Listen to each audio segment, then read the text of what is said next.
Sir उस time पे कभी सेलिब्रिटी शेफ बनने का मौका नहीं मिला? आज के बच्चों में ये अंतर है, वो बोलते हैं कि जी आज कॉलेज से निकलो मैं परसों जीएम बन जाऊं, which is not the right thing. हमें यह था कि हमने आगे हासिल करना है। आज इतने सारे होटल्स है, इतने सेक्शंस बन गए हैं, नॉट ओनली होटल्स, आप देखिए कि इतने स्कोप है सब जगह की कि वहाँ पे स्टाफ चाहिए, हॉस्पिटैलिटी स्टाफ चाहिए and people are available. Training is very important, मतलब you should keep on learning. तो वो ट्रेनिंग कैसे करना चाहिए? मैं तो एक चीज जानता हूँ कि ये जो कला है ना, culinary art, it's a hands on job. आप पढ़ लो रेसिपी 6 बार पढ़ लो, ये नहीं कि आपका जो प्रोडक्ट बहुत एक्सीलेंट बनेगा। दुनिया सब बोलती है कि यार लाइफ में इतना प्रेशर है, सो ये सेड कि अगर प्रेशर है, टेंशन है तो मत करो। आपको पैसा भी कमाना है और प्रेशर भी नहीं लेना है, ऐसा तो हो नहीं सकता है। नमस्कार सर। नमस्कार जी। आज हमारे साथ में मौजूद हैं शेफ अजय सूद जी, जो अपनी कलनरी जर्नी को आपके सामने बयां करेंगे कुछ अपने ही लफ्जों में कि किस तरीके से आपकी ये जर्नी रही, शुरुआत आपने कैसे करी और अब एक एक मुकाम पे पहुंचकर आप किस तरीके से आगे इस लेगेसी को कायम रखना चाहते हैं या आगे कैसे देना चाहते हैं to the new younger generation. हाँ जी, नमस्कार वंस अगेन। मेरा नाम है chef Ajay Sood. I been in the trade for last 48 years and आज जो जैसे मैं कंपटीशन में आया हूँ बच्चों को मिलने के लिए फ्रॉम द कॉलेज, मुझे वो याद आता है मेरा दिन when I was also student of the catering college IHM Bombay in 1973-76। Well I pass out from IHM Bombay in 1976 and खैर तभी मैं ये कहूँगा कि डिमांड एंड सप्लाई का रेशियो बहुत कम था। डिमांड भी कम थी एंड सप्लाईज भी बहुत कम थे, बहुत गिनती के कुछ कॉलेजेस थे। तो ये था कि मतलब वहाँ पे पोजीशन और आज की पोजीशन में बहुत अंतर है। आज मैं कहूँगा कि there lot of demand, lot of scope is there and lot of supplies है देयर। कि आज इतने सारे कॉलेजेस हो गए हैं, हर कॉलेज से कम 300-400-500 बच्चे हर साल निकलते हैं। तो there is a big market of professionals who are coming out from the college and this is need for them also. आज इतने सारे होटल्स है, इतने सेक्शंस बन गए हैं, नॉट ओनली होटल्स, आप देखिए कि इतनी स्कोप है सब जगह की कि वहाँ पे स्टाफ चाहिए, हॉस्पिटैलिटी स्टाफ चाहिए and people are available. Okay, so this was a one thing. Talking about myself, now I come back to it. I started my career as I said in 1976. तब demand कम थी, supply कम थी and very frankly मेरे family में से मतलब शायद ही किसी को होटल का एच भी पता था। Okay, but then yes I will be very blunt in saying कि एक ही होता है कि भेड़ बकरी चाल भी होती है कि आपको कोई इन्फॉर्मेशन मिलती है। Okay, to start off I was little keen on going for air force initially. एक तमन्ना थी कि फ्लाई करूं, but unfortunately for reasons I was not selected. Okay, so next what, इतने पढ़ाई में हम इतने एक्सपर्ट थे नहीं कि मैं मेडिकल में चले जाऊं या इंजीनियर बन जाऊं। ठीक है, कोशिश करते तो शायद कर लेते, बट ये था कि हमको पता चला कि ये एक ऐसी फील्ड है, होटलिंग फील्ड। तभी हॉस्पिटैलिटी वर्ड नहीं यूज होता था, होटलिंग फील्ड होता था कि होटलों में जाएंगे, बड़ी ल्यूक्रेटिव लाइफ है, फिल्म स्टार्स से मिलोगे, हाई प्रोफाइल पब्लिक मिलती है, खाना पीना जोरदार होता है। So it's a very lucrative field. तो यहाँ पे हम केटरिंग कॉलेज ज्वाइन करो तो आपको ये सारा मौका मिलेगा एक्साइटमेंट का। एंड ठीक है, हमने भी भेड़ बकरी चाल जैसे कहा कि हम 3-4 फ्रेंड थे, हमने केटरिंग के लिए अप्लाई कर दिया। फॉर्चुनेटली और अनफॉर्चुनेटली मेरे 2 फ्रेंड थे, उनको एडमिशन मिली नहीं। मेरे को टेलीग्राम आ गया, तो टेलीग्राम होता था कि mister Ajay Sood your admission granted, आके यह फीस पे कर दो 24 घंटे में और ले लो। मैंने भी देखा कि भी 24 घंटे तो कुछ कर तो सकते नहीं, मैंने जाके पहले तो फीस पे कर दी। फिर मैंने सोचा कि यार अभी मैं जो कुछ करने जा रहा हूँ कुछ थोड़ा फाइंड आउट तो करूँ कि क्या करूँगा मैं आगे जाके। So I try to find out 1 or 2 people from the industry who are known to my family कि भैया कुछ बताओ आगे जाके मैं क्या करूँ, आप लोग क्या कर रहे हो। So that's how I started my journey.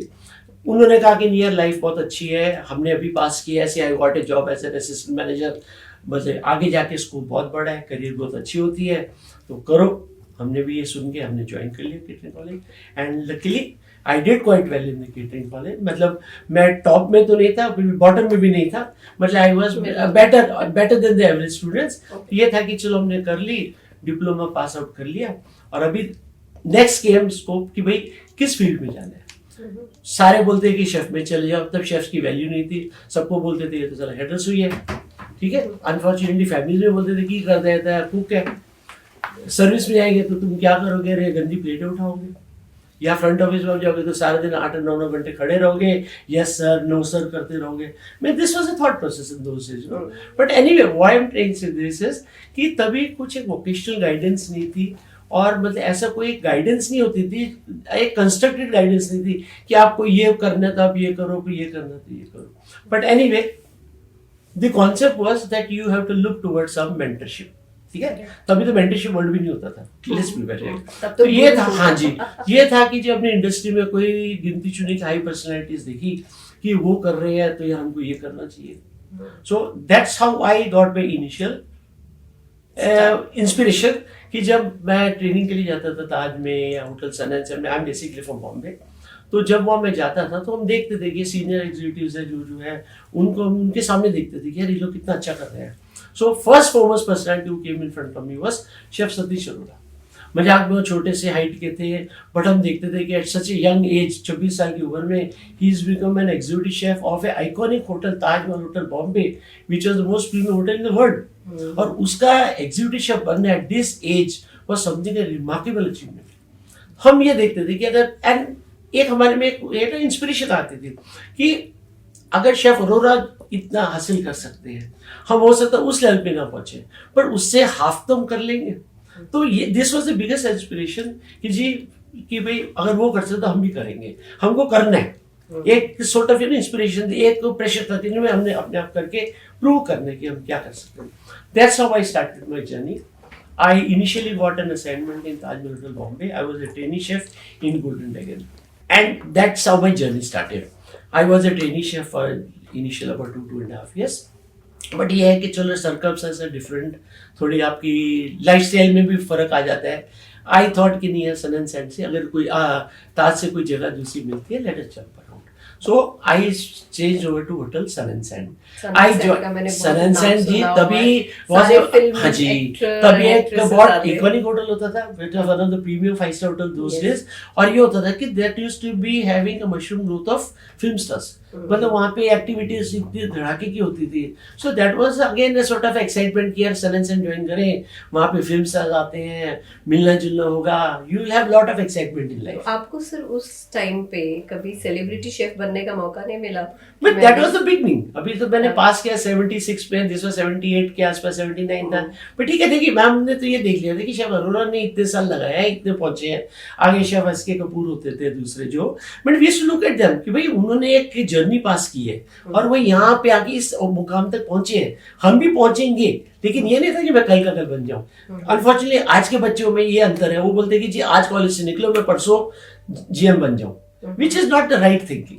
So unfortunately I am just coming to back to what I did. हमें यह था कि हमने आगे हासिल करना है, दैट्स इट. ओके, सो मैंने सन एंड सैंड ज्वाइन कर लिया. Sun and Sand was not a very high profile hotel कि भाई जहाँ पे अच्छी ग्लोरीफाइड किचन हो. ठीक है, I join in the kitchen as a trainee. But ये होता था कि कई बार फिल्मी पार्टीज है, वहाँ बैंक्वेटिंग बहुत ज्यादा होती थी, तो कई बार ये बोलते थे कि चलो यार सुध एक काम करो, तुम किचन से बाहर आ जाओ, बाहर यानी सर्विस में आ जाओ, अपना वो लाल कोट पहन लो, वो पहन लो और सर्विस में आ जाओ. तो फिर ये होता था कि दोनों अपॉर्चुनिटी मुझे मिल गई कि सर्विस भी कर सकता हूँ मैं और किचन में भी काम कर रहा हूँ. So I got the taste of both areas also. अभी ये था कि मेरे मन में फिर वही बात थी, शंका अभी तो 2-4 साल ही हुए थे कि जी मैं सर्विस में जाऊं या किचन में जाऊं पहले. But then one fine day I realised कि भाई नहीं यार, सर्विस में तो वही है कि यस सर नो सर करना पड़ता है. ठीक है, किचन चाहे बिहाइंड द कर्टन है, आप बिहाइंड द वॉल, लेकिन ये कि you can show your talent, you can show your creativity, you can be innovative, at the same time your hard work is also recognised. ये एक मन में आ गया था. सो देन आई डिसाइड कि नहीं यार, all said and done, I will stick to the kitchen. Kitchen join करना है, किचन ज्वाइन कर लिया है, अभी मैं उसके अंदर ही अपने अचीवमेंट्स प्रूव करूंगा. अनफॉर्चुनेटली बीच में ये हो गया था, जब अर्ली मतलब 80 से पहुंचे तो एक मिडिल ईस्ट ट्रेंड आ गया था बहुत, कि जो भी पास आउट करता था विद इन 6 महीने बोलता था कि गल्फ चलो डॉलर कमाओ. ठीक है, ओके, मन में बहुत आती थी कि चलो चले. लेकिन कोइंसिडेंस ये था कि हम उस टाइम पे there was this company shipping corporation of India, they were hiring catering officers from the catering college, जो पहले नहीं होता था. पहले होता था डाउन द लाइन, वो जैसे गोवंस है, बंगालीज है, वही उसी के अंदर ही ट्रेडिशनली उनकी ग्रोथ होती थी. जब उन्होंने शुरू किया ये अपने रिक्रूटमेंट, आई अप्लाइड, हमारे फ्रेंड्स ने अप्लाई कर दिया कि चलो यार फ्री फंड में थोड़ा दुनिया भी घूमेंगे. I applied for it and with like I would say destiny, I was selected. I was the first 7 who were shortlisted by SCA, shipping corporation of India. इससे मुझे मौका मिल गया कि चलो I can join shipping, not cruise liners जो आज बड़ी पॉपुलर है, but this was like I join shipping company जहाँ पे मर्चेंट नहीं, मतलब इसको कहते हैं मर्केंटाइल जो शिप से उस पे थी. Anyway I join and I got an opportunity of selling. So subsequently I was selling for about 3.5 years. लेकिन ये 3-3.5 साल में जो मैंने हासिल किया वो था, एक तो जो शोर जॉब थी उसमें जो सैलरी थी इससे यहाँ बहुत ज्यादा थी कंपेरेटिवली. एक तो मेंटल सेटिस्फेक्शन थी कि यार I am earning good money, number 1. Number 2 ये था कि मतलब शिप में जैसे आपकी अटैचमेंट होती है, you are going round the world, आप दुनिया के चारों के 36 कोने घूमते हो.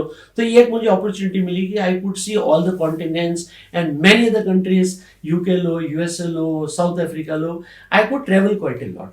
ट्रेवलिंग के साथ साथ ये हो गया था कि मुझे एक अचीवमेंट मिली है कि I could feel the culture of the various parts of the country. एक ही होता है कि आप मिलते जुलते हो, वहाँ की लाइफस्टाइल क्या है, वहाँ के खाने का स्टाइल क्या है, आपको बहुत कुछ एक्सपोजर मिला. Eight the same time exposure मिला, घूमना फिरना मिला, पैसा मिला. अल्टीमेटली लाइफ में 3 ही टारगेट थे, तीनों हासिल कर रहा था. So I was very happy in the shipping life. Then came a twist in my life कि जी अभी शादी की टाइम आ गई है. Okay, so ultimately like you know obviously जब एज पहुंची, I got married in 1982. But ये था कि भाई अभी जब शादी हो गई है, फैमिली है, अटैचमेंट है, तो डेफिनेटली हम ज़्यादा देर बाहर नहीं रह सकते शिपिंग में, मतलब घर से. सो आई फाइनली डिसाइडेड कि अभी 3-3.5 साल मैंने निकाल लिया है. I have enjoyed my life in shipping. I should go back to the shore job. So I decided to take up a job again at shore in Bombay. Hotels में जाओ तो मतलब ठीक था, अच्छी भी मिल रही थी, नॉट मच इंटरेस्टेड भी नहीं मिल रही थी. तो ये था कि वहां पे मुझे किसी कांटेक्ट हुए कि I got into flight kitchen. Okay, I got in touch with the executives over there and immediately I was offered a job over there in Ambassador Sky Chef. I joined as a trainee chef over there, or as a junior chef, I'm sorry. क्योंकि ultimately ये था कि I was coming back to the show job. मैंने वहाँ पे join किया and gradually I came up, थोड़ा करा, and after some time I joined Oberoi Flight Kitchen. Now that was the part when I started my journey in the flight catering, aviation catering, and subsequently I stuck to the flight kitchen for almost 3 decades. My last job was in Taj Sats, Delhi, wherein I was executive chef for 19 years. Finally, as per the law, as per the government regulations, 2014, I had to hang my gloves. I retired from the active services of Taj, and well, फिर वो एक कहावत आती है ना कि chef never retires. Okay, तो ये था कि ऑफिशियल जॉब से तो मैं रिटायर कर गया ताज से, लेकिन I had to keep my limbs moving, my body moving. अभी भी ये था कि मेरे में जुनून था, एक्टिविटी है, बॉडी चल रहा है. I started doing my freelance consultancy advisory like you know, and at the same time I was attached to various companies. I joined Sahara company, Sahara Parivar. I was there for some time as a commissariat. फिर मैंने join कर लिया एक western group का था, they were starting the QSR under the name of Nukkadwala. So I joined that and I was the commissary head. I assisted them in setting up the commissary with some 11 outlets. वो जाने के बाद मुझे दूसरी offer आ गई कि भाई railway catering में किसी ने मुझे प्रपोज किया कि since I had a catering background from the flight kitchen and this was like a sophisticated service. यहाँ पे ये आ गया कि as it is wanted this sort of exposure, this sort of feeling for the guest in the tells. मुझे किसी ने recommend किया कंपनी के लिए कि सर आप यहाँ पे आइए और हमको हेल्प करिए. I joined a company called RK Associates. They got a contract of the initial 5 trains for privatized trains जो गवर्नमेंट ने अलाउ की थी. So इस तरह से मैं रेलवे केटरिंग में भी चले गया 3 साल के लिए. So I could achieve quite a lot considering that I had a background of flight kitchen. तो वहाँ का जो एक एक्सपोजर था 10 में लाना मेरे लिए ज्यादा मुश्किल नहीं था. एंड कोइंसिडेंस ये था कि जो हमने किया we did with lot of interest. जो वहाँ की टीम थी they give a good support. I could give them a good guidance, good leadership also, and subsequently we did quite a good job and we got lot of appreciation from IRCTC, from the people. Twitters में positive reports आने लग गए and that's how railway catering also groom quite a lot. But then unfortunately Mankind ने कभी सोचा नहीं था कि एक ऐसी चीज है जो कोरोना आ जाएगी. कोरोना आने से सब कुछ ठप हो गया. फ्लाइट के आई मीन जो जितनी भी रेलवे की किचन सारी बंद हो गई. The life came to stand still. Though I also suffered, the entire world suffered because of that. But ये था कि उसके बाद जब इन्होंने रिवाइव किया मैंने सोचा कि लाइक यू नो अभी मैं इतना काम नहीं करूंगा, एज भी हो रही है. I would like to go for little lighter activities. So मैंने रेलवे की टीम तो ज्वाइन की, but then I continued my activities in the industry as an advisor and I will doing that. Well, that has been my journey and इंशाल्लाह आज मैं आपके सामने. तो आप देख सकते हैं कि कभी शेफ जो है रिटायर नहीं होता, वो लाइफ लॉन्ग काम कर सकता है. फ्रॉम क्रूज में भी काम किया हुआ है सर ने, एज अ फ्लाइट के अंदर में भी काम किया हुआ है, ट्रेन के अंदर, मतलब हर मूविंग ऑब्जेक्ट के अंदर में काम किया हुआ है आपने। तो अब मेरा क्वेश्चन है सर आपके साथ में कि आज आप मौजूद हैं हमारे साथ में एज अ जज। तो मैं जानना चाहूंगी कि आप क्या जानते हैं या क्या सोचते हैं एनएफसीआई के बारे में, और इस कलनरी जो हमारा चैलेंज हो रहा है इसके बारे में। देखिए, ऐसा है कि I been attached to various parts of the industry, various colleges, various universities, though I am based in Delhi. ये था कि मुझे जब अप्रोच किया गया कि एनएफसीआई के लिए कि sir we have got an event, so I did try to find out very frankly, हालांकि मतलब जो थोड़ी सी लिमिटेड नॉलेज थी, but what I came to know that NFCI has been established for many years. They are handling hospitality students. I will use the word hospitality for various ways, but the focus is on the culinary art. Okay, which I was very happy. Being a chef, ये होता है ना कि being a chef, I feel कि हर आध बंदे को chef बनना चाहिए, वो जो नहीं बन सकते possibly, but ये था कि when I realized कि भाई NFCI is giving lot of focus on the training of the culinary field students, or they are handling multi-thousand students in their campus on it, that was a really thrilling sort of information for me. कि भाई इतनी अच्छी तरह से meticulously they are coordinating, they are managing the career of so many students, the blooming budding chefs, budding managers also. It was a great thing. Okay. Coming to NCC, like you know, I gathered the information from the faculty. आपसे मैं बातचीत मेरी हुई, chef पवन जी से मेरी बात हुई, और भी कईयों से बात हुई. I was told that initially there were something like multi-thousand students, 1400 ये थी, and gradually they were brought down to 400, and gradually finally they were shortlisted to 24 teams. 72 students, 24 teams of 3 each. Okay, this is what I had the information. Now, very fact is कि when there are multi-thousand applicants and you narrow down to 400 and then you narrow down to 24 teams, I would rather say कि जो 24 आपने छांटे हैं उसमें से, that means a lot of effort would have gone into finding the credentials, the merit of those 24 teams. तो सबने participate किया, ठीक है, उसमें से कई average भी होते हैं, लेकिन people are the students who participated in the initial first 2 rounds also did a lot of field work, they did a lot of spade work, कि उन्होंने research किया कि क्या बनाना है, कैसे बनाना है, और उसको छांट के आप इस मुकाम पे हैं कि आपने उनमें से 24 टीम जो फाइनलाइज किए हैं, अभी वो एक दूसरे से भिड़ेंगे, they will fight it out for the first, second and third position. Means knowing that itself was a great sort of information. And again when I was told कि मेरे साथ और भी colleagues हैं जो as a jury member है, I'll be one of the jury member, I was quite thrilled. Though I have been a jury member for a number of competitions, challenges and all that, but this itself, you know, like when I come down to 24 out of so many, ये था कि ये तो already cream है, अभी cream में से cream of the cream चुनना है. It's not easy task for the जजेस आल्सो. हमेशा एक होता है कि आपने छांट के बोल दिया ये 3 विनर हो गए, बट यहाँ तो ये कि 24 है, दे ऑलरेडी विनर्स. अभी 24 में से आपने विनर में से विनर चुनना है. It is a sort of a challenge for the jury also. मतलब मुझे तो ये लग रहा था कि हमारी जूरी के लिए एक बड़ा एग्जाम है rather than for the participants. So that is what, like, you know, the importance of NCC, that this is a sort of a platform which was created by NFCI, that an opportunity is given to the students to show the talent.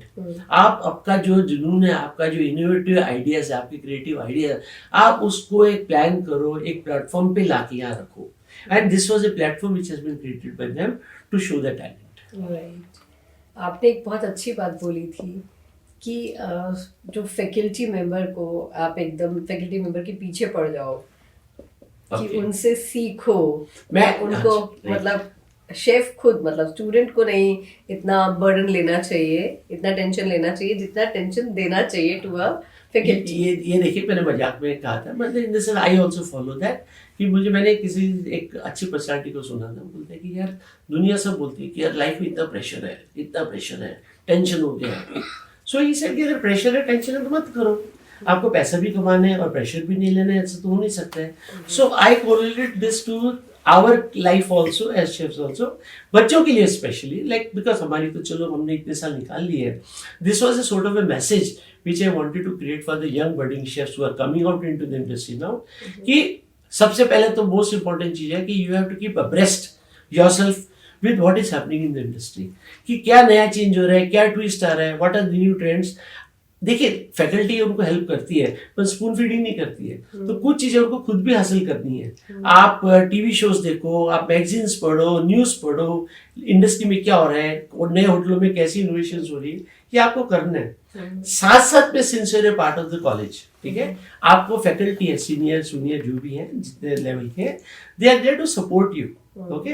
तो मैंने ये कहा था कि सबसे पहले तो ये है कि you have to keep on gaining knowledge, that's the most important thing. और ये आप कहाँ से करोगे, या तो खुद सीखोगे या किसी को पूछ के करोगे। तो यहाँ पे ये था कि आप जो फैकल्टी है आपके साथ है, ठीक है ना, आप उनको प्रेशर दो कि मैडम ये मुझे पसंद, ये मुझे सीखना है, या इसके बारे में कुछ मुझे बताइए।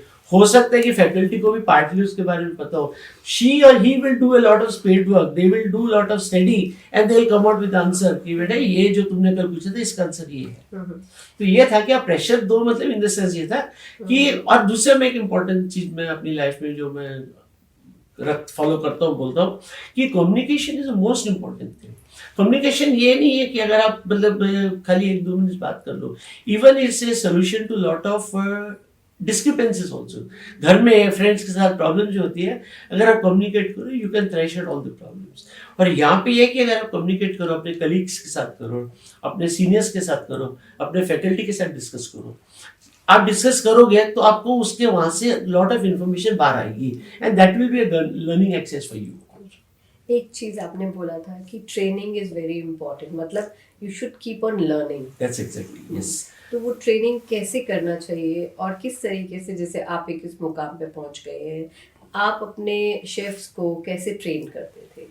मैडम देखिए, ट्रेनिंग मैं तो एक चीज जानता हूँ कि ये जो कला है ना, culinary art, it's a hands on job. आप पढ़ लो रेसिपी 6 बार पढ़ लो, ये नहीं कि आपका जो प्रोडक्ट बहुत एक्सीलेंट बनेगा।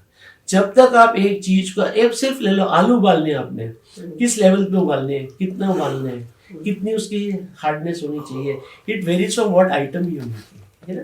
ये सब चीजें कब आती है आपको, मतलब आप मास्टरी कब करते हो, जब आप उसको अपने हाथ से 2 बार 4 बार 6 बार करो। तो that is like you know what I say, man becomes perfect with practice, okay.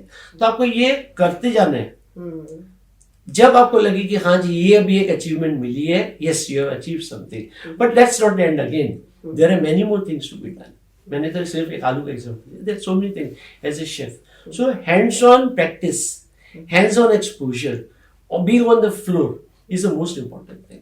कि अगर आप हाथ से करते रहो और अपने मतलब एक्सपोजर दो इस अपॉर्चुनिटी को, you will learn quite a lot. Training जो मैंने कहा यही है कि for example I will tell you, हमारी flight kitchen, I was in charge of flight kitchen, I had a big staff strength of almost like 270 staff at different levels. मेरा कहना है कि ये होता था कि ये जो कई सीनियर शेफ्स ये सोचते थे कि जब हम अभी सीनियर लेवल पे पहुंच गए हैं, अभी हमारा काम सिर्फ एडमिनिस्ट्रेटिव है। इस बहुत गलत है, एडमिनिस्ट्रेटिव काम भी करना है आपने as a senior executive chef या जो भी आप सीनियर लेवल पे हो, but at the same time you are a chef, don't forget that, and chef is always a chef, okay. तो उसको मेंटेन करने के लिए ये है कि आपको भी अपने आप को एक्सपोज रखना चाहिए। आपको भी, चाहे अभी जैसे मैं कहूँ कि मैंने चलिए 45 साल लाइफ में निकाली है, मैंने सारा काम किया है, बट आज अगर मैं करने जाऊँ जो रेंज पे काम कर रहे हैं 3 साल से 4 साल से, definitely he will be little faster than me, क्योंकि मेरा हैंड्स ऑन थोड़ा टच खत्म हो गया है। Now to maintain the touch, ये मेरे पे डिपेंड करता है कि मैं अपने आप को कितना एक्सपोज करूं वहां पे। I should make sure that I am working in the kitchen at least for some time. और इस प्रिंसिपल को फॉलो करते हुए मेरा एक सॉर्ट ऑफ रेगुलेशन या रूल कह लो मेरी फ्लाइट किचन में था कि जितने हमारे सीनियर शेफ्स थे, शेफ de पार्टी थे, सूस शेफ थे, I had almost about 48 chefs, senior chef. मेरा बेसिक रूल होता था कि आप 9 घंटे काम करते हो, उसमें से कम 3 घंटे आपने हॉट किचन या किचन रेंज पे काम करना है। चाहे आप 4 ऑमलेट बना लो, चाहे आप 6 पैनकेक बनाओ, चाहे आप आलू भाजी की आप टमाटर प्याज उसी को भून लो, you do something with the staff who are working on the range, that will give you exposure to the activity। at the same time जो स्टाफ आपके साथ काम कर रहे हैं उनको भी लगेगा कि ये जो मेरा सीनियर शेफ है जो काम कर रहा है उसको भी पता है। कई बार ये ऐसा होता है कि जूनियर साहब बोलता है तो खाली बोलते हैं, उनको तो पता ही नहीं है, तो पता नहीं कितने साल पहले काम किया। That's wrong. Kitchen work is hands on activity, it's exposure of how it should be done physically. तो इसके लिए है कि जैसे आपने कहा कि ट्रेनिंग, मैं ये कहूंगा कि ट्रेनिंग में hands on exposure most important. Yes, theory is also important. आप उनको बेसिक बताओ, बेसिस उनके क्लियर करो, क्या सॉस है, कैसे बननी है, उसके क्या इंग्रेडिएंट है, what are the commodities of each special ingredient what goes into the dish also। लेकिन साथ साथ में आप जब तक हाथ से नहीं बनाओगे, अपने सेल्फ एक्सपोजर नहीं करोगे, you can not become a good chef. तो हमारा क्वेश्चन ये है कि आप ऐसी कौन सी रेसिपी है जो आप बार बार खुद भी बनाना पसंद करेंगे और लोगों को खिलाना भी पसंद करेंगे? देखिए, I believe in one thing, जैसे मैंने कहा कि I work in all the exposure in various section of the kitchen, तो मेरे लिए ऐसा कोई नहीं कि मैं पर्टिकुलर एक डिश के बारे में बोल सकूं वेरी फ्रैंकली। जैसे मैंने कहा, I started with the Chinese, I worked under legendary chefs of China, मतलब जिन्हों से मैंने सीखा। I worked in Indian section, I worked in continental section, मैंने सारे सेक्शंस कवर किया। But if you ask me now as a personal individually, मैं हमेशा बेसिक चीज़ों को थोड़ा सा ज़्यादा इंपॉर्टेंस देता हूँ। Like for example, which is a very very popular thing, हम बोलते हैं आलू टिक्की, ठीक है। मैं आज भी सोचता हूँ कि आलू टिक्की हम खाते भी हैं, हम खिलाते भी हैं, and you relish it in a very big way, ठीक है। So there are so many, आप हिंदुस्तान के हर 100 किलोमीटर पे चले जाओ, आलू टिक्की बनती है with a different name, with different components, with different texture, with different taste, okay? So on the same principles, I also believe in one thing कि अगर मुझे कोई कहे कि जी आपकी मनपसंद डिश कौन सी होगी, मैं कहूँगा कि आलू टिक्की। आलू टिक्की इज अ वर्ड, नाम उसका हम चेंज कर सकते हैं, और ये है कि आप आलू टिक्की वेरिएशंस में बना सकते हो, लॉट ऑफ वेरिएशंस आते हैं। आप उसके कमोडिटीज चेंज कर सकते हो, उसका टेक्सचर चेंज कर दो, उसकी कोटिंग आप चेंज कर दो, उसकी जो अकम्पनिंग चटनीज होती है वो चेंज कर दो। So there are multiple variations what can be brought in as a aloo tikki. Now मैं एग्जांपल आपको एक ही दूंगा कि मैंने अभी कुछ दिन पहले एक वर्कशॉप किया था ऑन ए नेशनल लेवल, कि वहाँ पे मैंने यही चीज चुनी कि भाई चलो एक आलू टिक्की बनाते हैं। And aloo tikki we made with, I give importance to the season, winters है, सो पालक अच्छी है, कॉर्न अच्छा है, आई एम सॉरी, मैंने एक आलू पालक कॉर्न की टिक्की बनाई है, ठीक है। नॉर्मली कई होते हैं कि उसको ब्रेड क्रम्ब से कोटिंग कर देते हैं, मैंने कोटिंग नहीं की, मैंने उसको शैलो फ्राई की। Again it is link to healthy food, कि बाबा डीप फ्राई करो तो तेल एब्जॉर्ब ज़्यादा करता है, बल्कि रूल ये है कि शैलो फ्राई में तेल कम एब्जॉर्ब होता है। But then it's human tendency, मैंने टिक्की बनाई शैलो फ्राई के लिए। उसके साथ अभी कोई चटनी देनी है, नॉर्मली हम बनाते हैं धनिया पुदीना की चटनी। मैंने कहा कि आजकल मार्केट में सस्ता टिकाऊ है मूली, तो मैंने जो मूली के पत्ते जो नॉर्मली हम डिस्कार्ड करते थे, मैंने उसकी चटनी बनाई। Okay, so this was again a small innovation also. It was a sort of an effort towards utilizing the raw material. हम ये देखते हैं कि हम आधी चीज यूज करते हैं, आधी चीज फेंक देते हैं, डिस्कार्ड कर देते हैं। डिस्कार्ड क्यों करना? जो चीज को आप उसको इस्तेमाल कर सकते हो in an innovative way, you should do it. Okay, so that's how, like, I would again repeat that I preferred making an aloo tikki, or rather I would prefer making an aloo tikki even in the future if I'm asked to do it in a different variation as such. Very nice. Thank you very much, sir.